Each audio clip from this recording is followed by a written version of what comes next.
So just to give you a quick intro, you'll see this Mercedes-Benz 407D. This is 44 years old. I think it was built in 1977. It's in extremely good condition. And I found this for a friend of mine who lives in Blackpool. It's a Scotsman that lives in Blackpool. And it's a camper. And it's in really good condition. It's beautifully done inside. So the reason I'm introducing this is because we're going to do some work on it for him before they bring it to England, or before they bring it to the UK. So it failed on its MOT, but minor stuff. Do we look it back up again? Oh, I didn't know.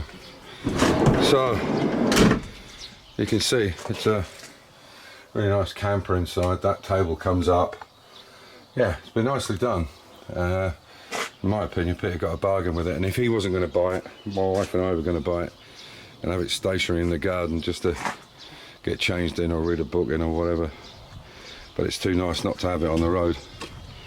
So this is why the caravan, the Gypsy Caravan's being made, because obviously Peter had first refusal on it, and we're going to do some bits on it. It needs new discs on the front, and we're going to look at the back brakes as well, see what the story is with there. But it was minor things. I think it was the back brakes were out of balance. One of the discs is knackered on the driver's side here, but he's going to put two on it. We'll put two on it. The exhaust needs tightening up, needs two seat belts because the inertia doesn't work, and the brake fluid has to be completely dropped out of it because it's .41. And here, let me just get this stuff here. Get it out of the sun. Yeah, so it's got to have .5 or 5.1, whatever it is, in it, because they test it here. They put it into they suck it out, put it into a machine, and it tells them what the water content is.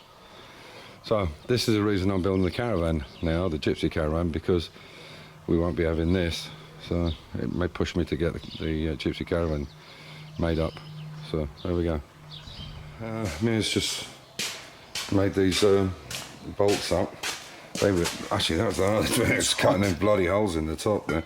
So these are going to be, there's only going to be like 3 centimeters on this sticking up. So these bars now will be welded to this front axle. Here you can see where it's marked.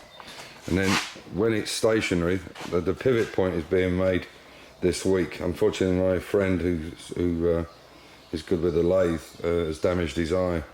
Some kind of tree or plant hit him in the face and he's damaged his eye, or it's hurt his eye. So he's going to finish it next week. So he's milling it down to half the wall thickness, and also the pin, he's getting it so it's a nice fit, and we can crease it up as well, so that'll be the pivot in the centre. So we're going to weld these onto this now, and they will be the stabilisers that will sit against these bars here. And all we do then is turn the nuts. The nuts are going to weld on now. On the top, all you have to do is turn it and it will stabilise it from the centre pivot. And then we have to cut these bars up and fit them in, obviously in line. So there'll be 1, 2, 3, 4, 5, 6 bars across. And then this wood you can see here, I think it's 48 by, was it 48 by, whatever, can't remember. So they will be the side bits, and you can see I've got the wood there. Jesus, the price of wood's gone up, unbelievable. Oh, and metal. So we'll make another frame exactly the same, and those flat bars will go under the wood, well, on top of the wood there, and we'll countersink it, and there'll be the slides for sliding the whole thing up and down. So this will be the base, the floor, and then we'll start on the sides. But we'll show you as we progress. But oh, and this is, I think I showed you in the last one. I'm here to finish this up. Look how nice this looks. This is the swing we were talking about. Look how nice that looks now. So it's a lot better lighter than it was, because it was quite dark, wasn't it, the colour? So all the wood's ready. We're just waiting for the other piece to come, and there's the roof. We're not going to touch the shingles on the roof. We're just not messing with, but it looks nice. So yeah, we're coming on. So we'll show you when we get a bit closer to possibly getting the wood on it. We'll see. Right, so this is where we're on now. So we've welded these arms on here now, there and there. So we've made these caps for the box section. It's still a bit hot maybe. You can see they spin in and out. And they'll just basically be stabilizers for it when it's sat stationary. It should only be a couple of threads, but we've made them 10 centimeters long. It's too much, but they look nice. And same on that side. I just really need this pivot now made, but as I said, my friend Manfred, who's a machinist, a master machinist, he unfortunately had a tree hit him in the face, or it went across his eyeball. Luckily it's not, it's only temporary, so he can't really see what he's doing on the lathe, so he's going to do it next week when he's feeling better, or his eyes better. And yeah, so we'll have the box section in there and the other one on the back of the buggy itself, and we'll be able to pivot it and I'll make an arm on it. So just quickly, the idea is this trailer of mine here is hydraulic. It tilts completely upwards, so you can tilt it off the back, or you can take pins out and tilt it left or right. This is how we get rid of rubbish down at the local tip. When we've got all the gardening stuff that's left, we just tip it. It's great. Everybody's down there shoveling their horse boxes out and we just tip it. It takes like 10 seconds, which is great. Well, it's not quite 10, but anyway. Yeah, so I've worked out that the A-frame will go in the back.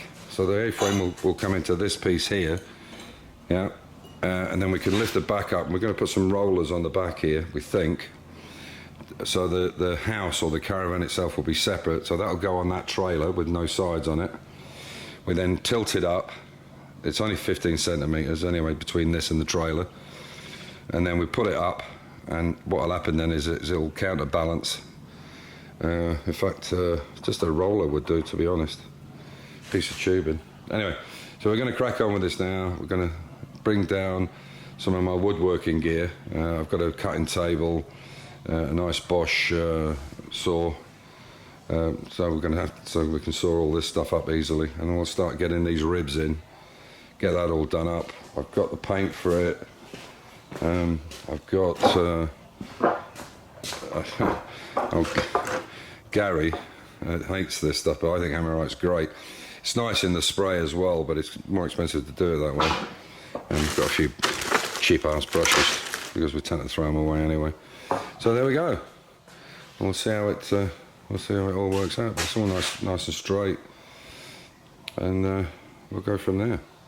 So I've got between Amir and I, he cut up the sections for me and I welded them in, so you can see that's all welded in all the way around. There's a couple of bits over there that have got to be cleaned up, so I'll clean them up, take the wheels off it, turn it over, and then weld the underside of these 4 sections. And obviously they need welding across the top.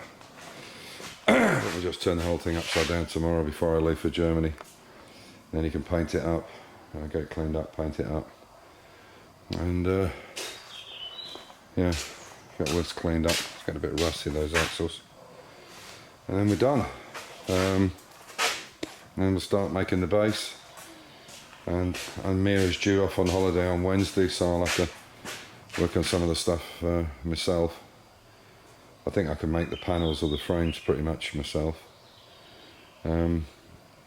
Lifting them's going to be another matter, but anyway. So you can see exactly how we've done the construction.